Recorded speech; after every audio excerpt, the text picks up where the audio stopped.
each veteran, whether they were drafted or they enlisted, signed their name onto a blank check. And that check was payable up to and including their lives. And these four gentlemen have done that.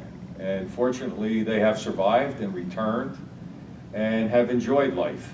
And at this time, I would like to just ask each and every one of them their message to the veterans who are returning today and those who are serving, who have signed that blank check.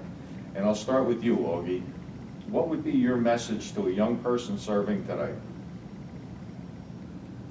That's a big, big question. First of all, I think you should think about your religion. I think you should think about God, and then think about your country. And God gave your country, gave us this country, and it's our job to take care of it. So I think whatever you can do, no matter how small it may be, do the best thing for your country and your family. Really quick, Mr. August Park, just a question. You began serving in what year?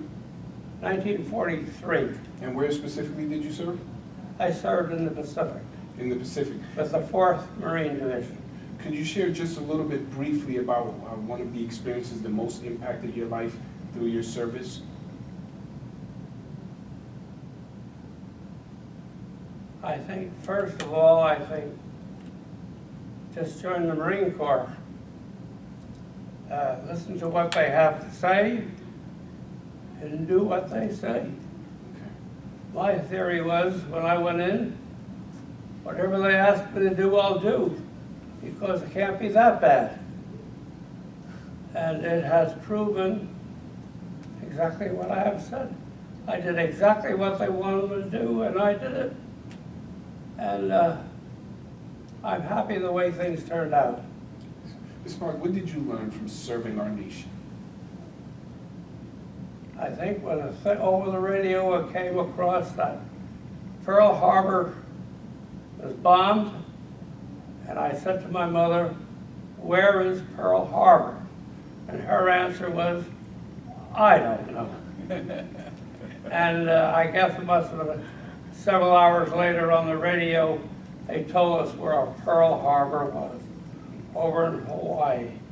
I never heard of it. Just like these countries and locations we hear today on the radio, we don't know where they are, and we have to look to see where they're located. So that's it, I guess. Thank you, sir. Thank you for your service. Talking about Pearl Harbor, I believe Mr. Harris, one of the individuals here, actually served there. Yes, Navy veteran John Walton served there, and he was there during the attacks, and he knows very well where Pearl Harbor is. So John, if you would just give us your thoughts on that day and your thoughts on our veterans serving today in the military that are on active duty. Well, the day was December 7th. Oh, like out to Pearl Harbor, it was good duty out there. We worked from 7 o'clock to 1 o'clock. Then we were off for the rest of the day. Unless the Navy had 4 duty sections, and one of the sections had to stay on around all day. The rest of it you could go to town. And at that day, I had the duty. I went down to the hangar to find out what was going on. I found that I had a watch at 3 o'clock, more or less a fire watch for the hangar. And I went back to not the barrack, it was a building, a 3-story building where we all stayed. And I bought a paper, and I went up to where I laid down in my bunk, I was reading the paper, and all of a sudden we heard the plane. I thought there was a plane diving there. It was on a Sunday. That shouldn't be. There had nothing goes on a Sunday. And then we heard a big blast. And then we thought it was somebody crashed on the airstrip. It was right behind us. And we went to the window, and I could see a plane coming down with the red circle on their wing, under their wings, and they were starting. On the other side was the old battleship there, the Iowa, I think it was, and then they had a lot of ships around here. That somebody had the sense enough to say, "Get down on the first floor," and of course we didn't know what was going on. So we stayed there. We had nothing to fight back on them over there. I was on Fort Island, which was an air base in the middle of Pearl, and there was the only guns on the island was up on board the planes, but there was no ammunition, no ammunition in the planes. It was peacetime. Whoever thought what was going on? So then. There was 2 separate attacks there, and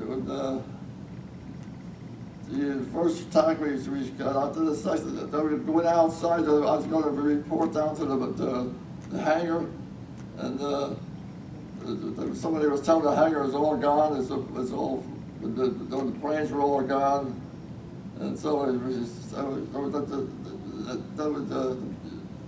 the planes were coming over the second wave. We all ran out and run back to the building again. So that was it. That was a day for me. But then, after that was all kind of work for us to be prepared. No one knew what was going on. I tell you this, no one knew what was going on.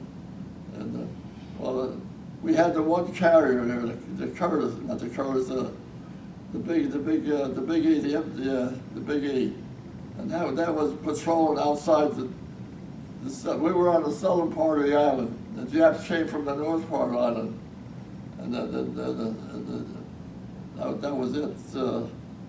That night there, we started the blackout. The blackout started, and well, I don't know if I can tell this story, but that was it. We had to wait before we got the planes coming from the States, which we were in a seaplane outfit. Planes were all gone. They brought planes out from the States eventually, and we started patrolling. They were mostly patrolling out there. And as I said before, I made second class on the squadron, and then I went aboard the ship. The Curtis wanted a seaplane.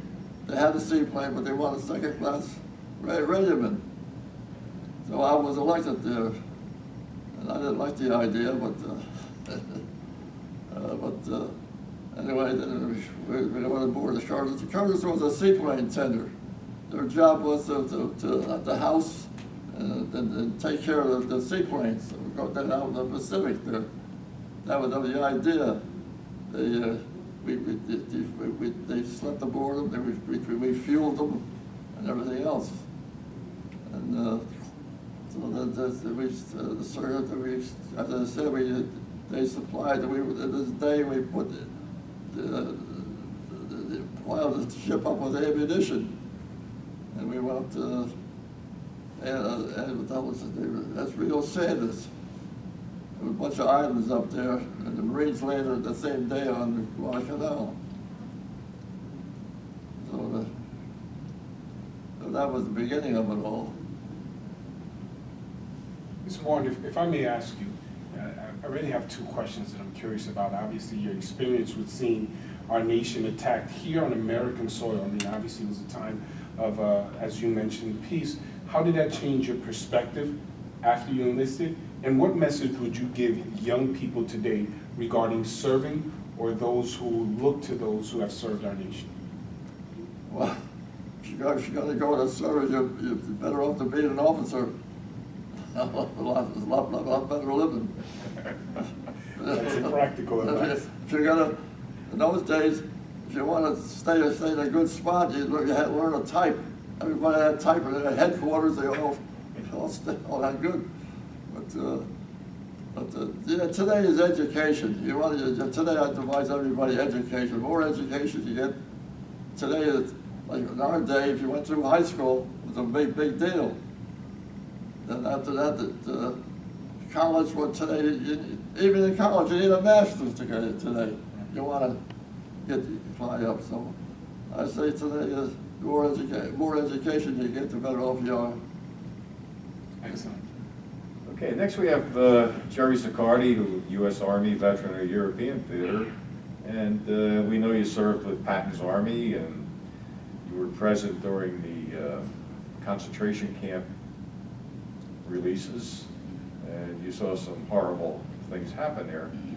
And what would be your message to our young people serving today?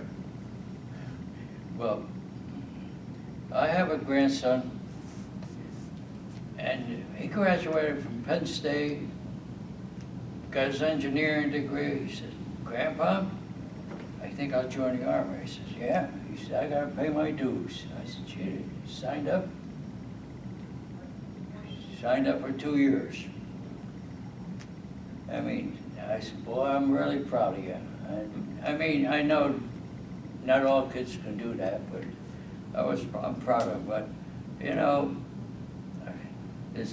discipline is very bad here. You get these young kids, they got no respect for nothing. And boy, you learned respect in the Army. That was it. So, but I think kids really need more discipline, and maybe even 6 months in service would be, you know, required to straighten out some of these kids, because they have no value at all. None at all. Thank you, Jerry. Tom, Yes. the baby of the group. What would be your thoughts, and what would you say to a young person serving today and the young veterans returning today? Well, the trouble today is that they're talking about they have no discipline. And when you go in the Army, if they join the Army, they have to learn to take orders, do what you're told, and to get along fine. But I don't think too many are happy with that kind of life, and don't want to go into service. They want nothing to do with it. But it isn't bad. It's a good life if you get used to it. I did know a few people who were few good fellows that I knew stayed in the Army when the war was over. I didn't like taking orders. So I wanted to get out. But the main thing, they have to learn to live a good life and do what you're told. That's about it. Thank you very much, Tom. And each of you, thank you. Thank you for sharing your stories today. And I'll turn it over to Director Lora. Thank you. I believe we've gotten some great advice for our young people before you are deciding on your future. Make sure you know what you believe in, as was mentioned by Mr. Clark, your faith, your nation. Make sure there's something that grounds you, as well as we learned from Mr. Walton, Mr. Siccardi, Mr. Allen, that it's important to follow orders, but also to understand what you're in there for. Whatever it is that you choose to do, to work as a team and to follow order, to have discipline and hard work. These are principles that made this nation great.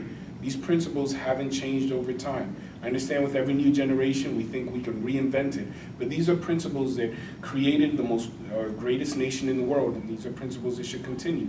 We thank you so much for sharing your story, for letting us have an opportunity to learn from you. God bless you. God bless the United States of America. Thank you very much. Thank you.